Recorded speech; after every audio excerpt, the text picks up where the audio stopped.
పునీత్ మరియు విక్రమ్ సోదరులు. వారు సమాజంలోని కటిక దరిద్రంలో ఉన్నారు. వారి రోజులు చిన్న చిన్న దొంగతనాలతో గడిచేవి, రాత్రులు ఒక చిన్న ఇరుకు గదిలో గడిచేవి. వారు భరించగలిగింది అంతే.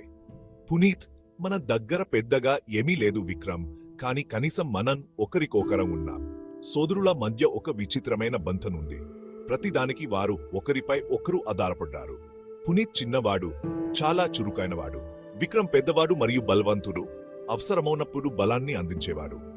కలిసి వారు ఒక బలమైన జట్టుగా ఉండేవారు. విక్రమ్, నాకు గుర్తున్నంత వరకు మనం ఇలాగే చేస్తున్నాం పునీత్.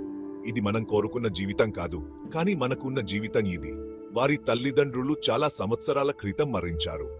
తమను తాము రక్షించుకోవడానికి వదిలివేయబడిన వారు నేరానికి పాల్పడ్డారు. ఇది వారు తేలికగా తీసుకున్న నిర్ణయం కాదు, కాని ఆకలి ప్రజలను దారుణమైన చర్యలకు పురికొల్పుతుంది. అంగనే సోదరులు దొంగలుగా మారారు. వారు తమ జీవన్ విధానాన్ని గురించి గర్వపడలేదు, కాని వారు వేరే మార్గం చూడలేదు. పునీత్, సమాజం మనల్ని వదిలేసింది విక్రమ్, కాబట్టి మేము సమాజ నియమాలను పక్కన పెట్టాము. అది కట్టమాన్ జీవితం, కాని వారికి తెలిసింది అదే జీవితం. పునీత్ మరియు విక్రమ్ జీవించడానికి ఒక విచిత్రమైన మార్గాన్ని కలిగి ఉన్నారు. వారు వివాహాల నుండి మిగిలిపోయిన వాటితో జీవించేవారు. అది పెద్దగా ఏమీ కాదు, కాని వారి ఆకలిని తీర్చింది. పునీత్, చూడు విక్రమ్, ఇంకా చాలా ఆహారం మిగిలి ఉంది. మనం తీసుకోగలిగినది తీసుకుందాం. అతికులు వెళ్లిన తర్వాత వారు వివాహ మందిరాల్లోకి చొరబడేవారు. టేబుల్స్ ఇంకా సగం తిన్న ఆహారంతో నిండి ఉంటాయి. వారు కనుగొనగలిగిన వాటితో తమ సంచులను నింపుకునేవారు. కొన్నిసార్లు వారు తాకబడి మొత్తం వంటకాలను కూడా కనుగొన్నారు. అవి మంచి రోజులు. మరికొన్ని రోజుల్లో వారు చెత్తతో సరిపెట్టుకోవలసి వచ్చింది, కానీ వారు ఎప్పుడూ ఫిర్యాదు చేయలేదు. ఆహారం ఎక్కడి నుండి వచ్చినా అది ఆహారమే. విక్రమ్, అది చెత్త అయినా విందు అయినా పర్వాలేదు పునీత్, తినడానికి ఏదన్నా ఉంటే చాలు. వారి ఇల్లు శిఖిలమాన భవనంలో ఒక చిన్న గది. ఇద్దరు వ్యక్తులకు అది కష్టమే అయినప్పటికీ వారు భరించగలిగింది అంతే. వారు నేలపై సన్నని చాపలపై పడుకునేవారు. వారి కొన్ని వస్తువులు ఒక చిన్న పెట్టెలో నిల్వ చేయబడ్డాయి. కష్టాల మత సోదరులు ఒకరికొకరం ఉన్నారు. వారు తరచుగా కూర్చుని రాత్రి చాలాసేపు మాట్లాడుకునేవారు.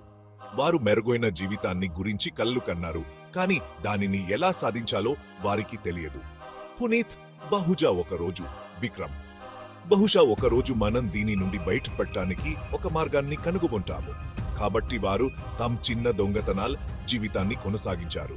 వారికి తెలిసింది అంతే. ఒకరోజు పునీత్ అవకాశాల కోసం వెతుకుతూ బయటకు వెళ్లాడు. బాగా దుస్తులు ధరించిన వ్యక్తి ఒక నగల దుకాణంలోకి ప్రవేశించడం అతను చూశాడు. ఆ వ్యక్తి ముత్యమైన వ్యక్తిలా కనిపించాడు. పునీత్ ఉత్సుకతను రేకెత్తించాడు. అతను వేచి చూడాలని నిర్ణయించుకున్నాడు.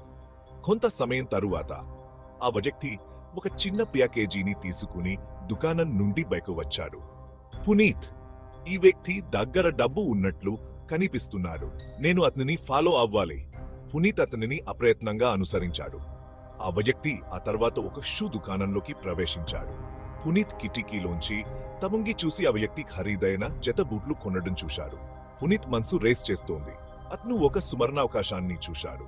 ఆ వ్యక్తి దగ్గర ఖర్చు చేయడానికి డబ్బు ఉంది మరియు అతను విలువైన వస్తువులను తీసుకువెడుతున్నాడు. పునీత్, ఇదే అవకాశం కావచ్చు.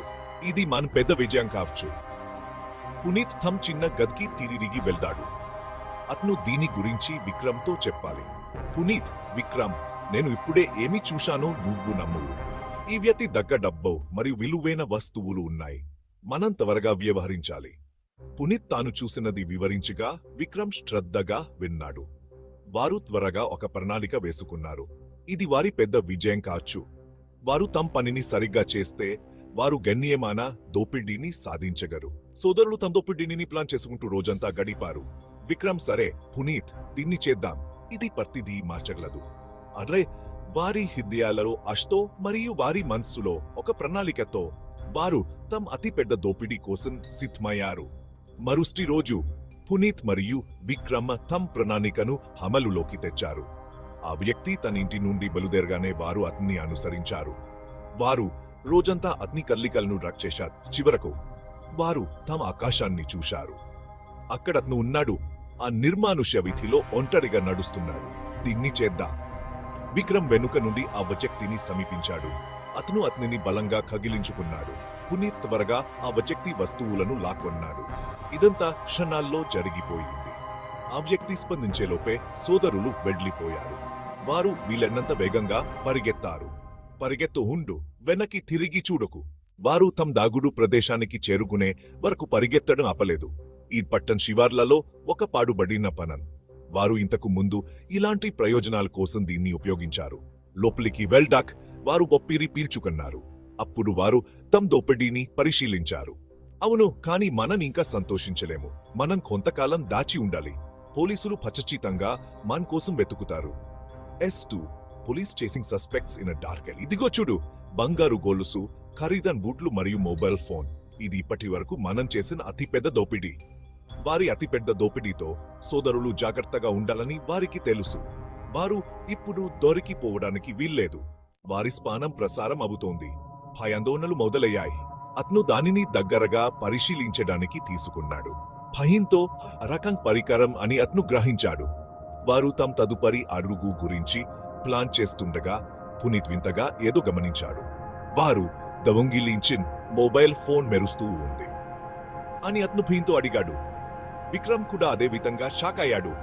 వారు ఇంతకు ముందు ఇలాంటి పరిస్థితిని ఎప్పుడూ ఎదుర్కోలేదు. మనం ఏమి చెయ్యాలి? మనం ఇక్కడి నుండి బయటపడాలి త్వరగా. పరిస్థితి అత్యంత దారుణంగా ఉన్నప్పుడు ఊహించనిది జరిగింది. పునీత్ కు హఠాత్తుగా జల్ తరంగాలు వచ్చాయి. అతను కల్తులు తెరిచి తమ చిన్న గదిలో తన్ను తాను కనుగొన్నాడు. విక్రమ్ అతని పక్కనే నిద్రపోతున్నాడు. ఇదంతా ఒక కల్. ఈ కల్ హెచ్చరికనా, లేక మనం మార్గాన్ని మార్చుకోవాల్సిన అవసరం ఉందని సంకేతమా? ఈ ఆలోచనలు అతని మనస్సులో మెదులుతుండగా పునీత్ తిరిగి నిద్రలోకి జారుకున్నాడు.